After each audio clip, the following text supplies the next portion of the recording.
Yesterday, after a day of increasing febrile speculation, our Prime Minister Rishi Sunak called the next general election. Sadly for him, he was almost drowned by the pouring rain and drowned out by the blaring of Ream's "Things Can Only Get Better," that 1997 Labour anthem. Earlier today, I spoke with His Majesty the King to request the dissolution of Parliament.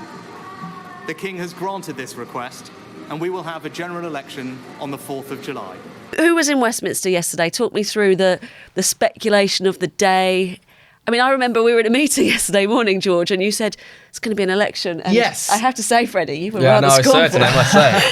I think I gave it a 0 out of 10. Yeah. So I could see there was understandable cynicism from some that we've been round this course several times now. What was different this time is every other time there's been speculation, it's tended to come from left field. Sometimes it's been Labour talking it up, sometimes it's been excitable Tory sources, and senior number 10 aides have tended to jump on it and say, we'd steer you away from that, nothing's changed, second half of the year. Most people assumed the second half of the year meant autumn. Autumn election had always seemed logical in terms of wait to see if something turns up and things improve. But of course, as pedants started pointing out, second half of the year is technically July. So this is why the idea of a July election started to gain some currency. Number 10 were clearly always keeping their options open. They've decided that they may not get a better opportunity than now. I was with Freddie in the it's not going to happen camp because, as George said, we have been marched up this hill before. There was loads of speculation in January that they'd call it in time for May the 2nd. And then there was sort of some speculation that if the locals went okay, the locals and mayors went okay, maybe they'd call it immediately after that. And we were getting really strong signals from number 10, no, essentially. And when I saw the rumours on Twitter and I sent out the feelers to my usual people and everyone kind of went, oh God, not this again. And then it just started to build. And I think it was the lack of denials from number 10, which normally you'd get, all culminating in a really weird atmosphere at PMQs. Because you were tweeting about that. You were saying, I can't convey how weird this is. What was weird about it? Okay, so a number of things were weird that weren't all to do with the election. To start with, just everyone had heard the rumours and read the rumours. And so sometimes in Parliament, you get this really edgy atmosphere where everyone's thinking the same thing. Then before PMQs, as MPs were coming in, there was a standing ovation for Craig McKinley, the MP for South Thanet, who suffered from sepsis and had his hands and feet amputated and was in the chamber with bionic hands and feet, which was remarkable bravery. Absolutely remarkable. And obviously clapping isn't allowed in the chamber, and an exception was made 4 times for that. So that was a kind of really dramatic start to the session anyway. It is an inspiration to people in this country who've suffered with sepsis. You have shown us the way forward. Thank you for everything.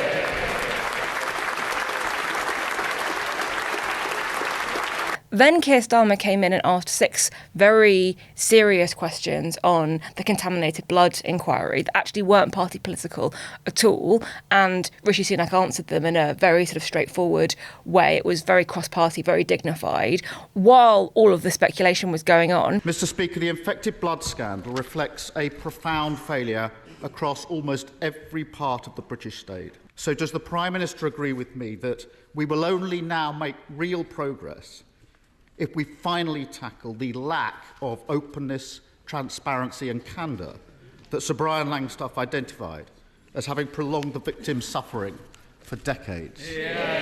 Minister. I agree with the honourable gentleman. We will listen to them and ensure that nothing like this can ever happen in our country again. Then Danny Kruger got up and sort of did an impromptu speech on why the Tories were great that really sort of seemed like he had a question somewhere in it, but it was essentially, it felt like the start of an election campaign. Does the Prime Minister agree that with the economy now roaring back to life under a Conservative government, the last thing we need is a return to the failed Labour recipe of high taxes, open borders, and employment laws that destroy jobs? And then Stephen Flynn, the SNP leader, specifically asked Sunak, was he going to call an election? And Sunak said it was really, really obvious that how smug and pleased with himself he was. I've been very clear it's going to be in the second half of the year. I described him like a Cheshire cat, like a school kid who like knows they're saying something really clever because, as George says, yes, technically July is the second half of the year. And that was sort of the non-answer that he gave. Does the Prime Minister intend to call a summer general election? Or is he feared? Aye. Mr. Speaker, as I have said repeatedly to him, there is, Mr. Speaker, spoiler alert, there is going to be a general election in the second half of this year. And then we had the rest of PMQs finishing with another round of applause for the MP for South Thanet. And everyone left kind of more confused than they were when they'd come in. In a way, quite weird then that you've got sort of the best of politics, the bipartisanship of applauding someone who's had a remarkable story and shown incredible bravery. And again, dignified responses to this horrendous scandal that's finally been exposed for what it was this week, the infected blood scandal. And then yet we have the launching of a general election as well. Yeah, the most partisan thing you could ever have. Sort of highbrow and lowbrow in the same session. Let's fast forward to the Prime Minister's speech. And I was driving last night and listening to a news bulletin, and I just thought, oh, poor Rishi.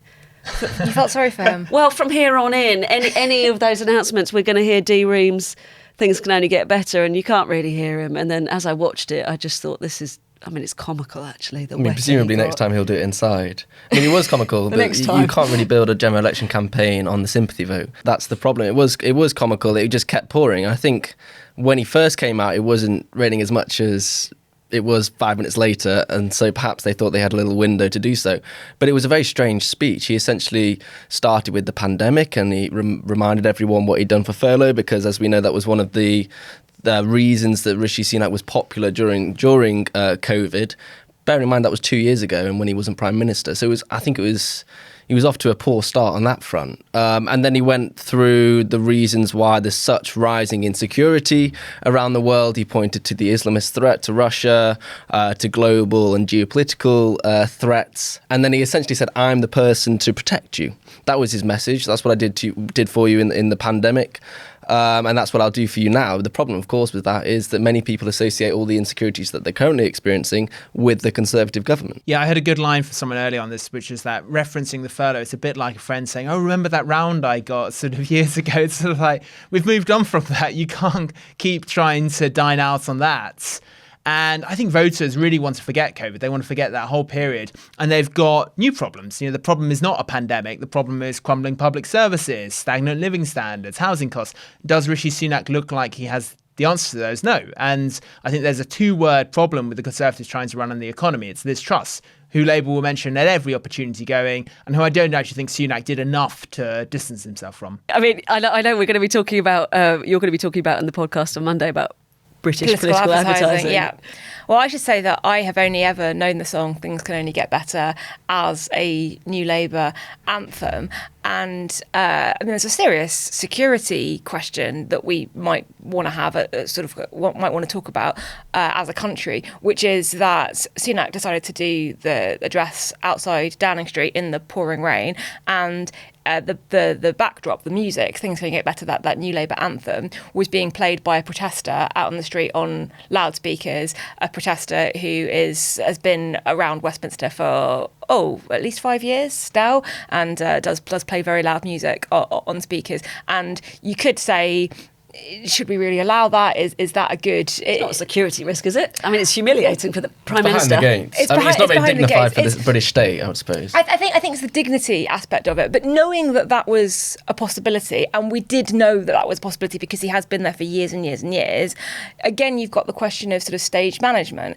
And there was just something incompetent about the whole way that yesterday played out. Sort of ending with the speech, Rishi looking absolutely drenched, not doing it inside, not having an umbrella. Could have done it in a setting where his aides would have been able to really manage and control the environment, which is the first rule of PR, try and control the environment. And, to rewind, the day started with Oliver Dowden going on the broadcast round warning that Brits should start stockpiling tins of food.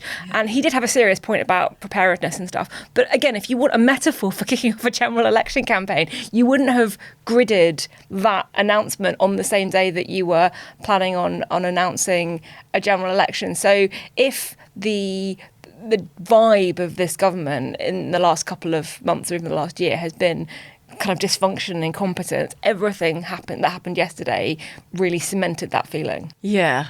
I mean, fundamentally, it's difficult to appeal to voters on a change platform when you've been in power for 14 years as well, isn't it? I mean, why, you've touched on this a bit already, George, but why now? Why yesterday?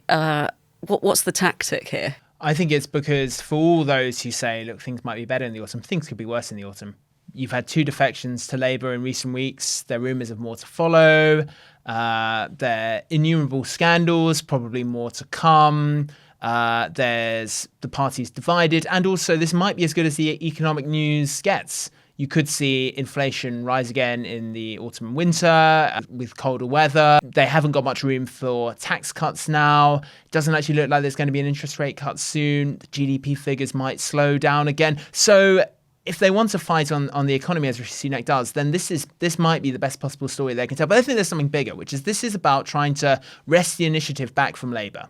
Labour, particularly since the elections and their gains there, the mayoral elections and so on, have really set the pace, have been seen as a government in waiting. We called it the vibe shift in the leader recently. This is Rishi Sunak trying to say, look, I'm still prime minister.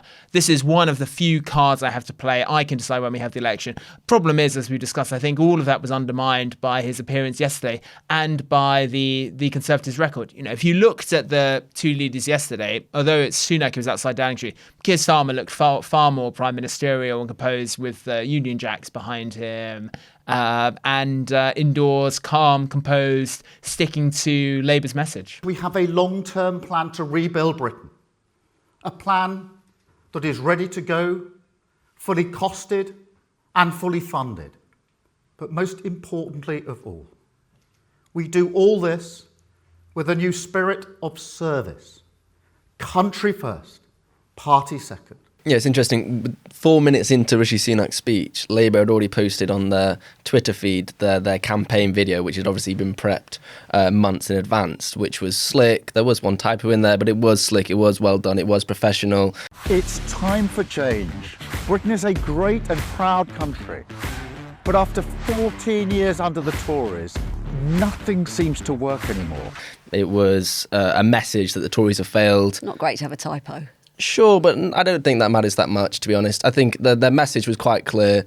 The Tories have ruined the country in the past 14 years. Vote for change. And that's a strong message. I tried to sum it up earlier, what Rishi Sunak's message was, but it's quite hard to try and say what it was. It was a little bit about him. It wasn't very much about the party. It was a little bit about the past 14 years, but also about the past year. It was very confused, whereas the Labour have got a very clear argument for change. And George is right. Keir Starmer came out as the winner yesterday. Day one, we've got 41 days left, but Labour definitely won.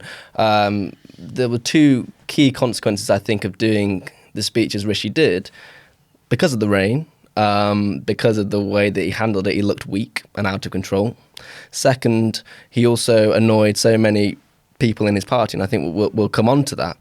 But there were so many people who were surprised and didn't expect it, that they looked on him as if he wasn't on their side. They thought, you're doing this for yourself, you've not considered where we are. There were so many people who have holidays. It was, and that's really important because he's going to need those activists, those MPs, those supporters, those cabinet ministers to go out and convince the country in the next 6 weeks that he should be Prime Minister again. I want to pick up on a couple of the things that might have influenced the timing, but to what extent, if any, do we think that actually he's just given up and just think, let's just do it? I think there is something in that. I mean, you can see how wearying the job has been for him. All these reports of him becoming increasingly bad-tempered, that he's sort of surprised that things haven't gone better. He's someone who generally has succeeded at what he's doing. He's been in all of these elite institutions. Politics is a different game to business and to education, though. And he sort of learned that the hard way. He's not a good politician, is he? No, I think that is reality. I think he has been a disappointment to his supporters as Prime Minister. I think they probably overread his success in the pandemic, which he was in a much more controlled environment then in terms of the power, the might of the Treasury, having a very specific event to react to. The reality is he hasn't been nimble enough, for instance, at really defining himself. I think he should have differentiated himself much more from Boris Johnson, from Liz Truss, really saying, I know we've been in power for 14 years, but I'm a new Prime Minister and this is a new government. I don't think he's ever really done that. The reality is he's been scared to do that because of party unity. And really, though, I think you do sometimes have to lean into confrontation. It's certainly something that Keir Starmer's team believe he's benefited from in terms of taking on Jeremy Corbyn and his allies, being very ruthless in terms of disciplinary action over anti-Semitism and so on. They think that has ultimately benefited him in the long run, even though at the time some were saying,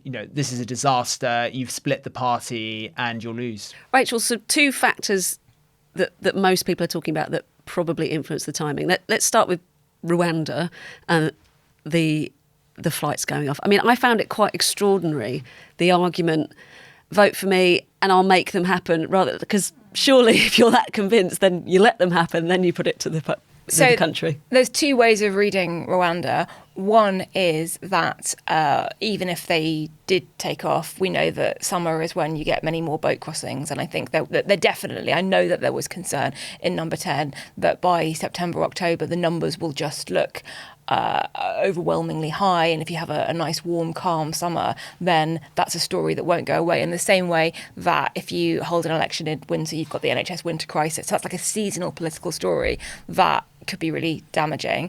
And obviously, there are questions over whether a Rwanda flight would take off at all. It's now looking highly unlikely that one would take off before July 4th. Yeah, I mean, that's what he said, isn't it? This morning is what the Prime Minister said. There was doubt as to whether one would take off at all. So some are reading the decision to go in July as a kind of acknowledgement that there wasn't really any certainty as to whether the flight would take off.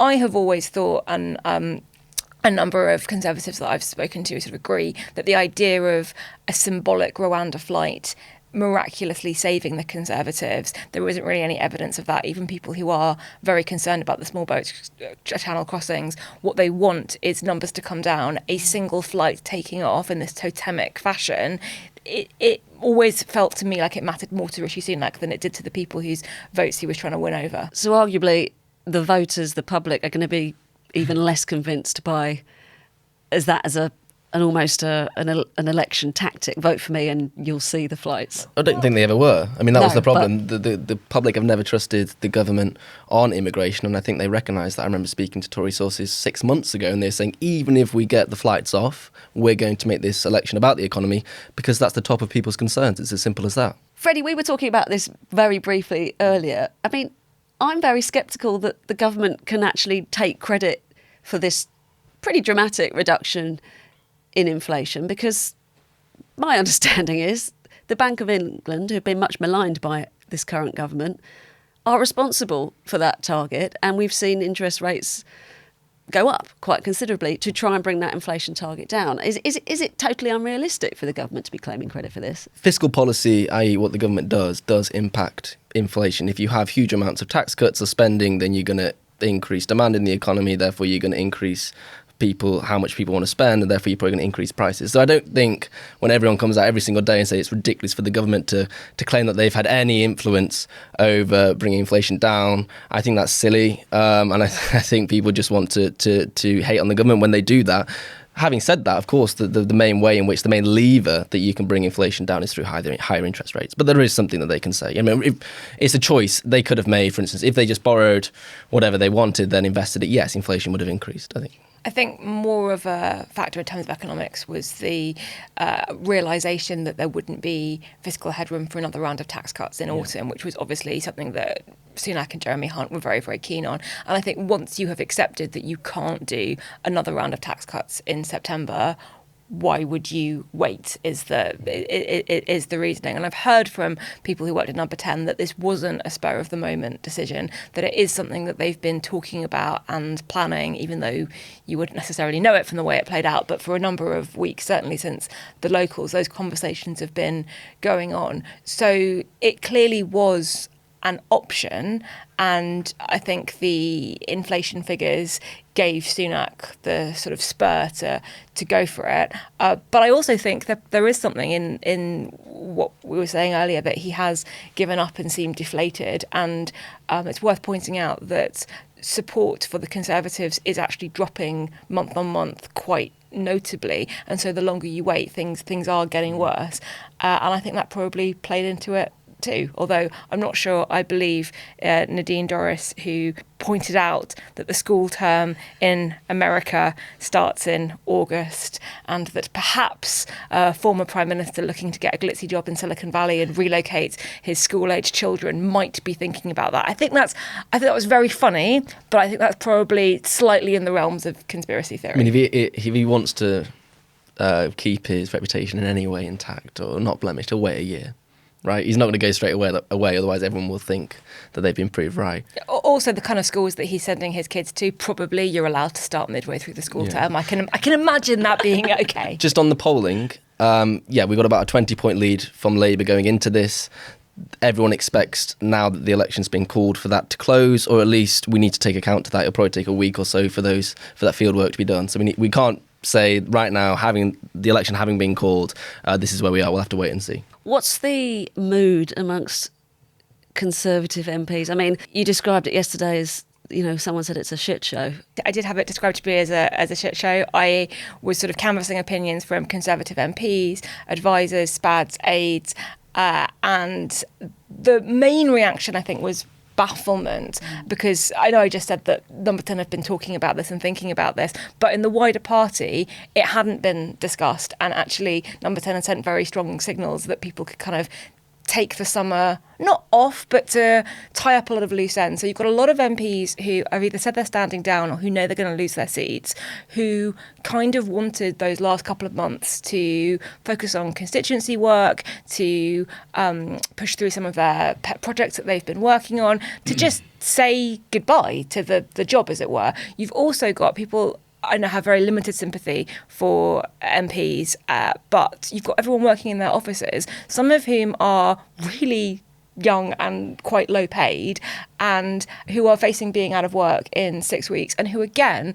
were making plans for their next job after the summer, and they kind of had a timeline in mind, a timeline that they were encouraged to have in mind. Now, it's true that if you work in politics, you've got to expect the unexpected, and this kind of thing can happen, and we knew that there was an election coming at some point, but equally, if you're trying to get crowds of people to volunteer their time, work overtime, you want them to be enthusiastic and full of energy to go out and work on your campaigns, it does matter that they start off the campaign really pissed off and feeling kind of betrayed. Perhaps, exactly. Well. I mean, what's the mood amongst Labour MPs, George? Because of course they've been caught on the back foot as well. Labour MPs I saw yesterday were happy ranging to jubilant, I think, because they've wanted. Also surprised, right? Yes, I think some of them were, though you've had shadow cabinet members like John Ashworth who have been talking up a spring early election for a long time, partly for political reasons, wanting to sort of frame Sunak as a bottler. But Morgan McSweeney, the campaign director, has instilled in Labour the need for preparedness. They were acting as if it was going to be the 2nd of May, which was the sensible thing to do. So they haven't really been caught out in terms of the timing. I think people were more surprised when, say, Theresa May called the election when she did, because her Number 10 had been so clear they wouldn't do that. I think given was so close to the last dates, really, that Sunak can call one, I don't think people were sort of caught on the hop in the way they were by, if it was years away from the end of the Parliament. So I think Labour have been ready. But look, I think they're pleased. I mean, one shadow minister said to me yesterday, if you think about the Ming vase analogy which gets used, that was used by Roy Jenkins about Tony Blair in advance of the 97 election, comparing him to a man carrying a precious Ming vase across a highly polished floor, trying not to drop it. The shadow minister said to me, look, the longer you wait, the greater the risk that the Ming vase is dropped, that something goes wrong, which is precisely why some Conservatives thought it was sensible to wait until the autumn. They would have said, look, actually, Labour being in the spotlight for longer suits us, they're coming under more scrutiny on their plans for governments. You're seeing divisions emerge over the New Deal for working people, how tough it will be. They're getting caught in negotiations with the union. Their divisions across the left over Gaza. Let that play out for a bit. This helps Labour in the sense it allows them to instill discipline. They will be forced to come to a deal on their workers' rights programme. They won't have such long consultation periods. It allows them to impose their favoured candidates in seats where they haven't selected candidates yet. That's around 100. All of this helps the centre of the party. And as I say, they've been ready for this campaign, and the strategy is set, the manifesto is done, and so on. And in terms of Scotland, is good timing for Labour too, isn't it? Yeah, with the SNP not polling terribly well. Yeah, I mean, their poll ratings at the moment, but worse they've been for a decade, i.e. before the Scottish referendum when you saw the big SNP surge. Labour are confident of winning 30 plus seats. They've only got 2 at the moment. So in terms of their arithmetic, Scotland could be crucial, although Labour's poll lead is now so big that it's less pivotal to the maths than it once appeared. I think they could win a majority even with a poor performance in Scotland. I think they'll actually get quite a good performance in Scotland. I mean, sticking on Scotland, new First Minister and leader of the SNP, John Swinney, not happy about the timing at all. So it says it's disrespectful because it's the Scottish summer holidays. Yeah, I think that's more about their pole position than anything else. I think there are many people in the SNP that are quite demoralised at the moment. They didn't expect this. They've had such a tumultuous year. They just got a new leader, John Swinney. Humza Yousaf maybe perhaps could have held on to see out the election. And there are many people, as we've discussed on the podcast before, in Westminster, SNP MPs, who've been extremely concerned, and they hoped that once John Swinney would come in, that they could sort of reclaw back some of that support in the 6 months or so that we thought we had before the election. If, of course, we have an election at all. I mean, there's this extraordinary rumour going around that the Conservative MPs are so unhappy about this, that the letters are going into Sir Graham Brady, and that somehow if you can get rid of Rishi Sunak as the leader before Parliament is actually dissolved, then we can stop. I mean, what's going on? So this plan seems to be that until Parliament is dissolved, Conservative MPs are still MPs, and that means that they can still put in their letters of no confidence in the Prime Minister to Sir Graham Brady, the 1922 committee chair, and they could have a vote of no confidence and get rid of Rishi Sunak. And then here's where it gets a bit hazy, because then you have to go back to the King and say, please don't dissolve Parliament, which I think technically you could do. I mean, it's an unwritten constitution. We can do whatever we like. But I have spoken to sort of Tory grandees, and they're pretty certain that Graham Brady would not let that happen.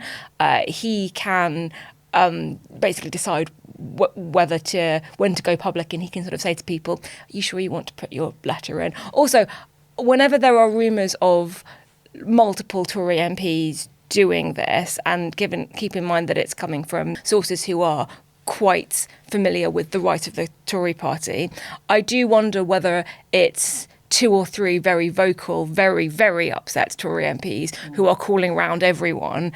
So the volume of anger is high, but the volume of actual MPs, I think, is quite low. Yeah, divide it by 3. Yeah. I don't see that being really in anyone's interest. And I think even if it were technically constitutionally possible, I think we're having an election on July 4th. So with that in mind, George, we've touched on the SNP very briefly, but the news this morning that Nigel Farage is not going to stand. I mean, he has said this, didn't he? He said it before. I'm not going to stand again and this time for reform. But he fully backs Richard Tice. Is that a blow for reform? Will the Conservatives be happy about that? Or? I think it is probably a blow in the sense that it would have given their campaigns a rocket boosters having him as the figurehead actually standing. But I think it was expected, both by Reform and by Westminster. He has tried and failed 7 times to become an MP. Arguably, he's actually proven more influential outside Parliament than he would be if he was mired in the mechanics of fighting seats. He's got his platform on GB News, he's got his following, and he will sort of act as a sort of super commentator and will aim to shape the post-election narrative now. in terms of defining why the Tories lost and looking to influence the leadership contest coming. One of the questions all the candidates will be asked is, would you have Nigel Farage back? He'll be loving that. It's interesting what he said in his statement, that he wanted to cover and help with the US election. This great patriot Nigel Farage seems to think that the US election is much more important than the one in the United Kingdom. So I think that's very interesting. Helen Lewis, who's obviously a former alum of the podcast, she tweeted an interesting observation that Farage is the latest senior UK politician after Nick Clegg to leave, essentially emigrate from the UK to the US because they see it as the land of opportunity, they see it as more exciting, they see it as more crucial to the future. I mean, there's no better sign that we've become, a US provincial backwater than that. Oh, controversial. I mean, talking about Nick Clegg, let's bring in the Liberal Democrats, his former party. I mean, Reform are polling better than the Liberal Democrats. How do you see them doing? I mean, in terms of Reform, I think that there are some concerns about how many candidates they'll be able to get out in time. They didn't get out as many councillors as you might have hoped in the local elections. I think there was only 300. Was that right? I think they stood in a sixth of the council seats that they were eligible to stand in. Yes, I mean, this is the key story with Reform. Do they have the infrastructure, the activists, the ground operation to really fight that campaign? And that's why many people think that their impressive polling position at the moment, they're sort of sometimes mid-teens, sometimes back down to around 10, 11, is quite soft. Lib Dems, I mean, the interesting thing is I've asked them, I asked their strategists, their DWC team, when Reform moved ahead of them, are you worried by this? They say, look, we're really relaxed about this because for them, it's not about their national polling position. They have learned from the mistake they made in 2019 when Jo Swinson said, I want to be Prime Minister and lost their seats. Well, that was absurd, wasn't it? So they are focused on taking seats off the Conservatives in the so-called Blue Wall, that's sort of Hertfordshire, home counties, recovering in the West Country, their sort of former heartland, perhaps winning some in Scotland. They want to become the third party in Parliament. I think that would be a big aim for them. At the moment, it's the SNP. That means Stephen Flynn gets a guaranteed question at PMQs each week. Two. They get two. They get guaranteed funding and they have a sort of higher profile. So I think if they could win that, they'll be happy. And then they'll look to exert pressure in that new Parliament. But I think they are quite happy making these big gains almost under the radar. People don't talk much about the Lib Dems, but they will probably end up doing better than a lot expect. And I think that works in their favour because the Lib Dems, as with the Green Party, is in some ways quite an incoherent coalition of very, very good local campaigns. They often run by-election and local campaigns on a sort of NIMBY platform of don't build houses, very big on sort of environmental issues, sewage crisis. Well, they came out with that this morning. There's going to be a key election, key part of their pitch. And they are really trying to attract former Conservatives in some traditionally Conservative areas who don't like the direction that the party has gone in and just sort of care about their local community. So they've got that aspect, but they still have the strain that you might remember from 2010, kind of young people, the offering something to students. Obviously, they're still paying the price for the tuition fees U-turn, but there is still that element in the party that's a kind of more progressive, more urban element of it. So essentially, if you drill down too hard on, what the Lib Dems believe in terms of house building, for example, you'll get some really varied, quite incoherent answers. So in a way, the less time we spend talking about them, the better it is for them because they are capitalising from being all things to everyone who wants to get the Tories out. They're capitalising on the anti-Tory sentiment and not having people look too hard at their policies. Do you see them being in any way a power broker come the 5th of July? I mean, Munira Wilson asked about this morning, whether they'd go into coalition with Labour, or do you think that's just so far-fetched? Labour will obviously not want that. They'll want a massive majority. Stranger things have happened in politics, and a lot of strange things have happened recently, but I think we'd be wrong to get into to fixate on hung parliament. We are just not in the same world we were in 2010 or in 2017. Actually, what we should be talking about is what would Labour do in government? Scrutinising their plans, looking at the challenges they'd inherit. We're just not in that realm at the moment. So, George, you're going for all-out Labour victory. I mean, is there agreement round this L-shaped desk? I had to predict Labour's majority on LBC last night, and I went for 70. I think 12 hours later, I'm probably going to change that to 100. I just think that parties that have a sense that they're going to win are more united and more disciplined, and ones that are worried they're going to lose tend to fall apart. And I think you've seen the falling apart of the Conservative campaign already. So I think a 1997 result or higher. George?